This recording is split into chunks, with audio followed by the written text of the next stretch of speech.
Hello नमस्कार, स्वागत आहे तुमचं माझ्या मराठी कथा या यूट्यूब चॅनलमध्ये. तर मागील भागात आपण पाहिलं होतं की तिच्या मनात फक्त एकच गोष्ट होती, मला नाकारावं. आता पुढे मायेचा स्पर्श आणि निशिगंधाचा अभिनय. निशिगंधा स्टेशनच्या बाहेर पडली. तिने गावाकडील रस्त्यावरून चालण्यास सुरुवात केली. मावळते सूर्याची लालसर किरण तिच्या निस्तेज चेहऱ्यावर पडत होती, पण त्या प्रकाशातही तिच्या मनातली भीती स्पष्ट दिसत होती. 3 वर्षापूर्वीचा रस्ता, दोन्ही बाजूला असलेली शेती, वाकड्या तिकड्या वाटा, सगळं कसं तिचं होतं, पण तरीही परकं वाटत होतं. चालता चालता तिला आठवण झाली, याच रस्त्यावरून ती शाळेत जायची. तेव्हा तिच्या मनात एकच स्वप्न होतं, मोठं झाल्यावर बाबाला सुखी ठेवायचं. आणि आज ती त्याच बाबांना भेटायला जात होती, पण एका मोठ्या खोट्याचा बुरखा घेऊन. ती घराच्या जवळ पोचली तसा तिचा वेग मंदावला. मायेच्या पदराचे दार लाकडी होते, पण त्या दाराच्या आत तिच्यासाठी किती प्रेम आणि विश्वास होता याची तिला जाणीव होती. तिनं हलके दार ढकलले. दारातून आत पाहताच तिला तिचे बाबा दिसले. ते अंगणात बसून काहीतरी काम करत होते. निशिगंधाला पाहताच त्याच्या चेहऱ्यावरचा आनंद गगनात मावेनासा झाला. निशिगंधा, माझी निशिगंधा आली. बाबांनी घाईघाईने उठून धावत येऊन निशिगंधाला मिठी मारली. बाबांच्या त्या निस्वार्थ मिठीने निशिगंधा पूर्णपणे हरवून गेली. तिच्या डोळ्यातून अश्रू ओघळू लागले. ते अश्रू केवळ आनंदाचे नव्हते, तर फसवणुकीच्या अपराधाचे होते. बाबांच्या मिठीत ती स्वतःला सावरू शकली नाही. तिने रडत रडतच त्यांना घट्ट पकडून ठेवले. बाळा, रडतेस का? 3 वर्षांनी भेटते आणि अशी रडते. तू किती थकलेली दिसते. बाबांनी तिच्या चेहऱ्यावरून हात फिरवला. त्यांच्या स्पर्शात एक वेगळ्याच मायेची ऊब होती, जी बाजारात कधीच तिला मिळाली नव्हती. निशिगंधाने स्वतःला सावरले. तिला आता तिच्या अभिनयाला सुरुवात करायची होती. काही नाही बाबा, तुम्हाला बघून खूप आनंद झाला. तिने खोटं हसून भावना लपवण्याचा प्रयत्न केला. बाबांनी तिला आत नेले. आई घरात नव्हती, ती शेजारी गेली होती. बाबांनी उत्साहाने लग्नाचा विषय सुरू केला. निशिगंधा, तो मुलगा उद्या सकाळी 10 वाजता येतोय. त्याचे नाव प्रकाश आहे. खूप चांगला मुलगा आहे. शहरात नोकरी आहे.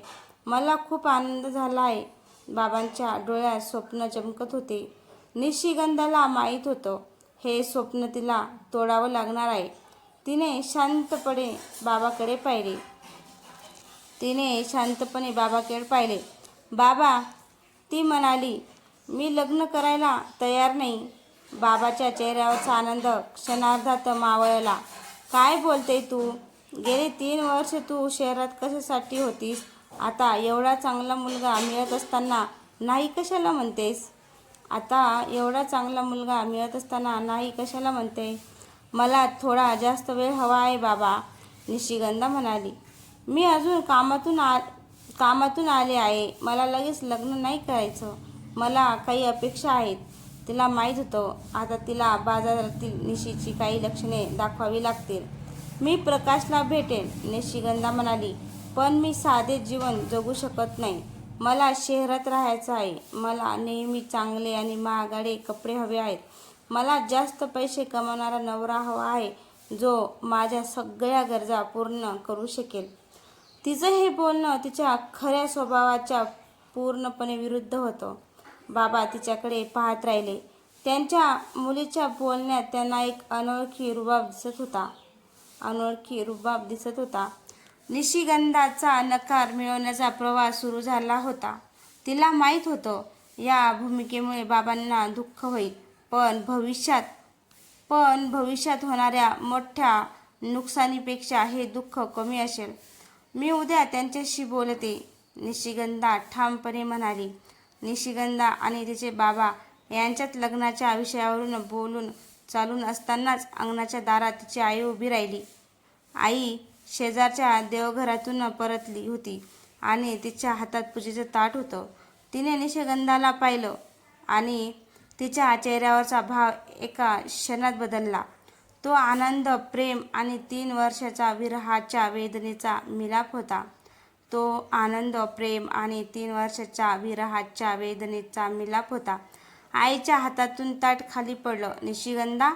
तिच्या तोंडातून फक्त एवढंच एक शब्द बाहेर पडला आणि ती धावत निशिगंधाकडे आली. निशिगंधाला तिच्या आईच्या वात्सल्याची खूप ओढ होती. ती धावत जाऊन आईला भिलगली. आईने तिला इतकं घट्ट मिठी मारली की जणू काही तिला आपल्या पोटात लपून ठेवायचं होतं. माझी सोन्यासारखी पोरगी. आईच्या डोळ्यातून अश्रूच्या धारा लागल्या. ती तिच्या मुलीच्या केसांना आणि चेहऱ्यावरून हात फिरवत होती.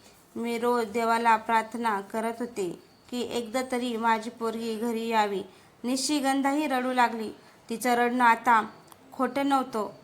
या 2 निस्वार्थ पवित्र माणसासमोर आपल्यावर आलेलं संकट आणि आपण केलेला अभिनय याची तिला खूप लाज वाटत होती. आई बाबांच्या मिठीत तिला वाटलं की ती परत एकदा त्या निष्पाप निशिगंधामध्ये बदलू शकते. आई आणि मुलीच्या भेटीचा हा भावनिक क्षण फार काळ टिकला नाही.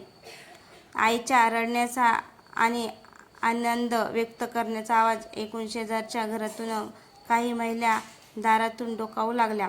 गावाकडे अशा गोष्टी लगेच पसरतात. काही क्षणातच 4-5 महिला निशिगंधाच्या दारात जमा झाल्या. अगं बाई, निशिगंधा आली वाटतं, एक शेजारीण उत्साहाने म्हणाली. सगळ्यांनी आई मुलीला मिठीतून वेगळं केलं आणि निशिगंधाला पाहू लागल्या. इथे हा एक वेगळाच नजरेचा बाजार सुरू झाला, जिथे तिच्या शहरातल्या जीवनाचा, तिच्या कपड्यांचा आणि तिच्या दिसण्याचा अर्थ लावला जात होता. पहिली शेजारीण कुरुक्षितपणे, बघा बघा, शहरातून राहून कशी गोड दिसते. अगं निशिगंधा, तू तर आधीपेक्षा खूपच मॉडर्न झाली आहेस. निशिगंधाला त्या शब्दाचा खरा अर्थ माहीत होता. मॉडर्न म्हणजे बाजारातील. पण ती हसून म्हणाली, हो काकी, शहरात थोडं फिरायला लागलं. दुसरी शेजारीण सहानुभूती दाखवत, पण अगं किती थकलेली दिसते. चेहरा किती निस्तेज झालाय. शहरात खूप काम करावं लागतं वाटतं. या बोलण्यावर निशिगंधाच्या चेहऱ्यावरचा मेकअप काढल्यामुळे आलेला निस्तेजपणा आणि बाजारातील रात्रीच्या जागण्याचा परिणाम सगळ्यांना दिसत होता. तिच्या चेहऱ्याकडे बघून लोक त्यांच्या मनाप्रमाणे अर्थ काढत होते. तिसरी शेजारीण, पण लग्न जुळले ना आता? मुलगा चांगला आहे ना? आता शहरात परत जायची गरज नाही पडणार तुला. या शेजारणीच्या गप्पामध्ये निशिगंधाला तिच्या नियतीचा आणि समाजाच्या दृष्टिकोनाचा अनुभव येत होता. त्याच्या प्रत्येक वाक्यात तिची 3 वर्षापूर्वीची निष्पाप प्रतिमा आणि आजची शहरातून आलेली कमावणारी मुलगी या 2 प्रतिमांची तुलना होती. निशिगंधा शांतपणे हसत होती, पण तिच्या मनात सुरू असलेला अभिनय अधिक दृढ होत होता. तिला माहीत होतं की या सगळ्या लोकांच्या नजरा आता उद्या येणाऱ्या प्रकाशवर आणि तिच्या वागणुकीवर असणार आहेत. तिला नकार मिळवण्याची योजना अधिक कठोरपणे अंमलात आणावी लागणार होती, जेणेकरून ही सगळी लोक तिच्या लग्नाला नाही म्हणतील आणि तिला परत बाजारात जाण्यासाठी कोणताही धोका नसेल. तर मित्रांनो, तुम्हाला कथा आवडल्यास कथेला लाईक, कमेंट, शेअर करायला विसरू नका. आणि तसेच चॅनलवर कोणी नवीन असेल तर चॅनलला सबस्क्राईब करा, जेणेकरून माझी प्रत्येक येणारी कथा तुमच्यापर्यंत पोहोचू शकेल. धन्यवाद.